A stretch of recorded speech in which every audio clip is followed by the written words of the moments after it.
আজকে করল্লা দিয়ে পাঙ্গাস মাছের মাথা রান্না করে দেখাবো। করল্লা এরকম সাইজের দুটি নিয়েছি, আলু 5টি, কাঁচামরিচ 8-10টি যে যেরকম ঝাল পছন্দ করে, রসুন 5-6টি, পেঁয়াজ 3টি এবং জিরা 1 চা চামচ। পেঁয়াজ কুচি, রসুন, কাঁচামরিচ এবং জিরা একসাথে করে পাটায় বেটে নিয়েছি। আলুটাকে এইভাবে ছিলে টুকরো করে নিতে হবে।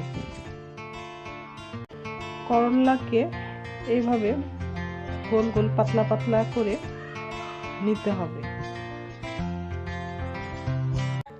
পাঙ্গাস মাছের মাথাটাকে আমি এইভাবে টুকরো করে নিয়েছি, লেজ এবং মাথা। ফ্রাই প্যানে আমি তেল দিয়েছি, এখন মাছগুলো দিয়ে দেব।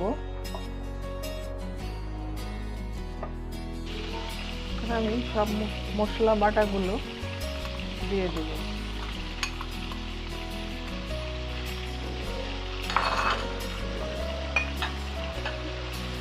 হলুদ 2 চা চামচ,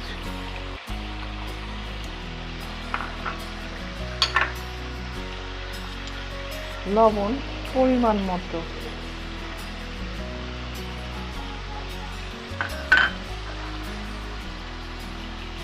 আলু দিয়ে দেব। মশলা মাছ সব একসাথে নাড়াচাড়া করে মিলিয়ে দেব।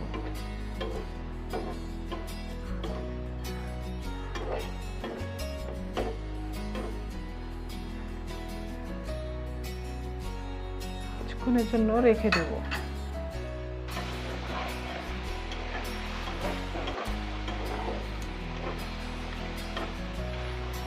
এখন আমি এটার মধ্যে পানি দিয়ে দেব সিদ্ধ হওয়ার জন্য, যতটুকু পানি লাগে।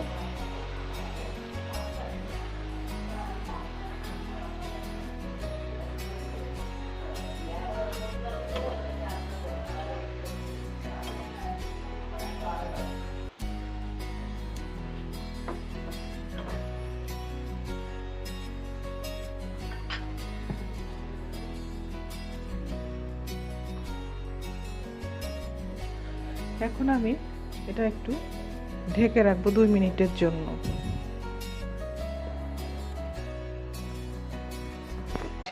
নেব।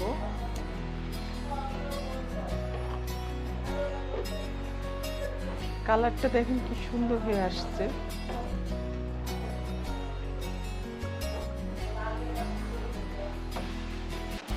দিয়ে দেব।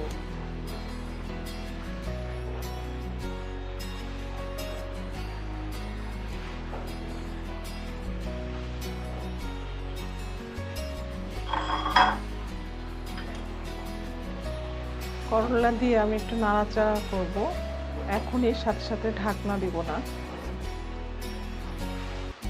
কারণ ঢাকনা দিলে এখনই করলার কালারটা নষ্ট হয়ে যাবে।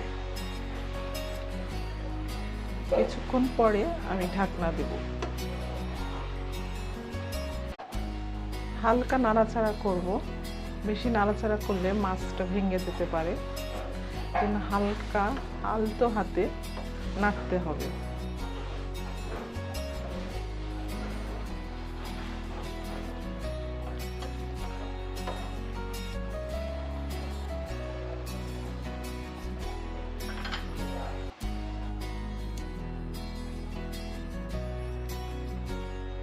আমি এখানে আলুটা মাছের সাথে দিয়েছি, কারণ করল্লার সাথে দিলে তিতা হয়ে যাবে, এজন্য আলুটা আগে আমি দিয়েছি। একটু নাড়াচাড়া করে ঢেকে দেব।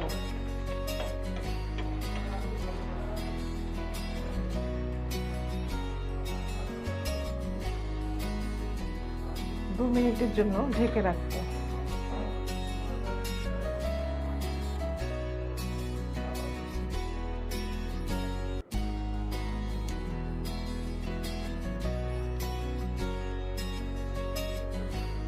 ঢাকনাটা উঠিয়ে নেব।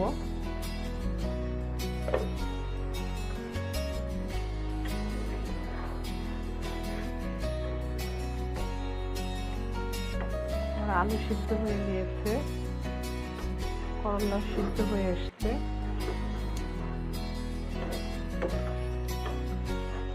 ঝোলটা একটু শুকাবে, তেলটা যখন উপরে উঠে আসবে তখনই বুঝতে হবে আমার এই রান্নাটি হয়ে গেছে।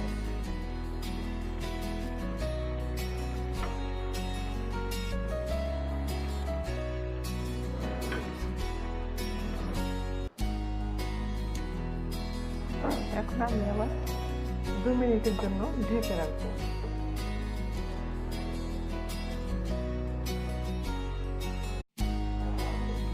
দু মিনিট পর আমি ঢাকনাটি উঠিয়ে নেব। দেখি আমার রান্নাটা করে উঠে এসছে, আর একটু হওয়ার বাকি, এখনো ঝোল আছে।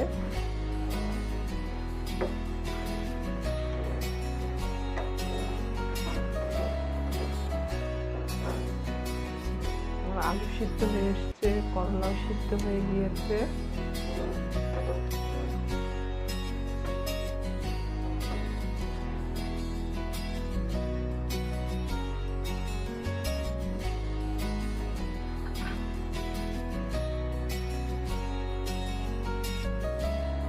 চুলার আঁচটি আমি মাঝারি আঁচে রাখবো, বেশি জোরে দিলে নিচ দিয়ে পুড়ে যাবে, এই জন্য মাঝারি আঁচে রান্না করতে হবে।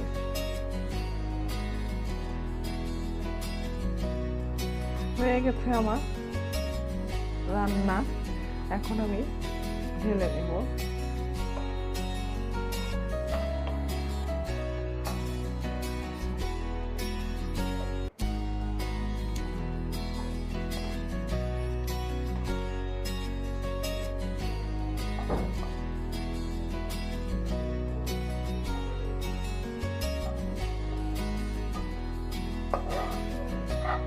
সুস্বাদু করলা দিয়ে পাঙ্গাস মাছের মাথা, খুবই মজা, টেস্টি।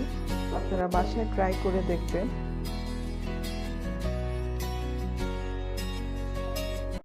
আমার ভিডিওটি যদি আপনাদের ভালো লেগে থাকে তাহলে অবশ্যই চ্যানেলটিকে সাবস্ক্রাইব করবেন, কমেন্টস করে জানাবেন যদি আপনাদের কোনো প্রশ্ন থাকে।